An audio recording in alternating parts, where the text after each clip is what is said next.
Hi everyone, I'm Lynn Becker. I'm CEO and founder of Power of Patients.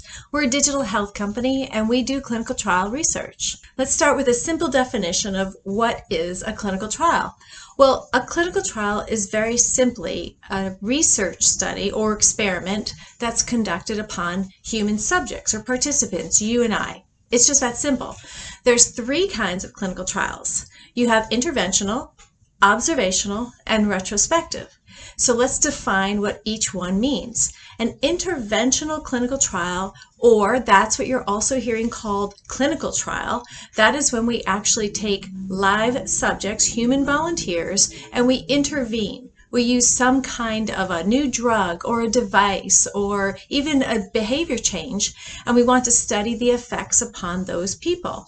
We typically will compare it to what we are already doing. That's called standard of care, and we sometimes use that as a gold standard to see, is this new intervention, this new drug, is it better than what we already are currently using?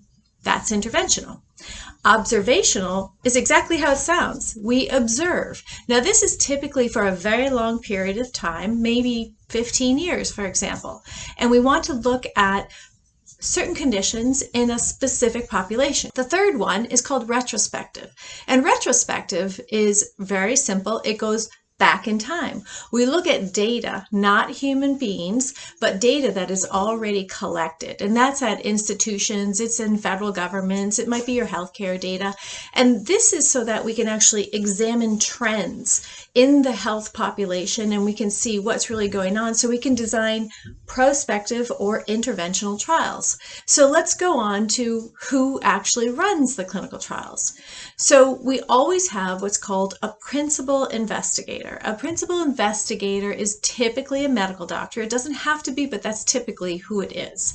And that person is surrounded by a team, right? And it will be different coordinators and different research scientists, and together they create what's called a protocol.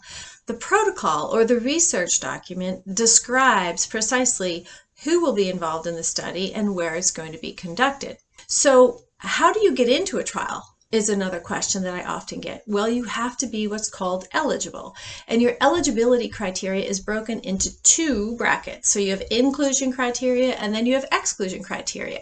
So inclusion criteria means that you have some condition that we would like to study, and an exclusion criteria means that this condition you have, it's not either so severe or so normal or so little that it's not what we need to study. So let's talk about an example.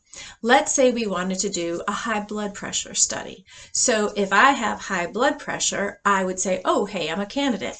But let's say that my research protocol has an exclusion criteria that I'm not allowed in it if I'm already taking a certain drug, or if my blood pressure ranges are not within what they're trying to manage. So that's an example of an inclusion and an exclusion criteria. So what do you do next? Well, if you wanted to be in a study, you would go through a pre-screening exam or a pre-screening phone call to see if you could go to the site and then become informed, signing an informed consent document. And that is the most important document that you should really be aware of.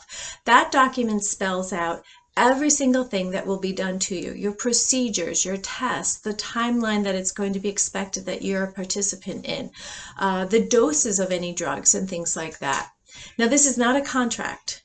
You are a volunteer. You are allowed to withdraw. We don't like that to happen because it's very expensive and it costs a lot of time and money to bring studies forward and to bring people into studies. So it should be taken very seriously and not lightly that you will just sign up and if you change your mind, quit. Now, in your informed consent, it also states your risks and your benefits, and that's a very important piece. These documents, the informed consent documents, are overseen and approved by a local institutional review board, also called IRB, and they will approve your informed consent. And this is a board that's made up of just community members, doctors, researchers, and they look at this and they ask rigorous questions of the physician who's running the trial to make sure that your rights are guaranteed. The last piece in this overview is, should you do it? And this is a personal choice, and everything has a pro and a con.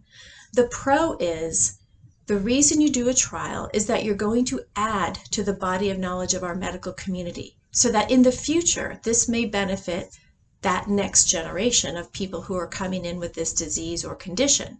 Now, there may be some benefit to you, but it's not a guarantee. And one of the risks is that this treatment might not help you. I hope this helps. I look forward to seeing you again. Like us on Facebook, join our group.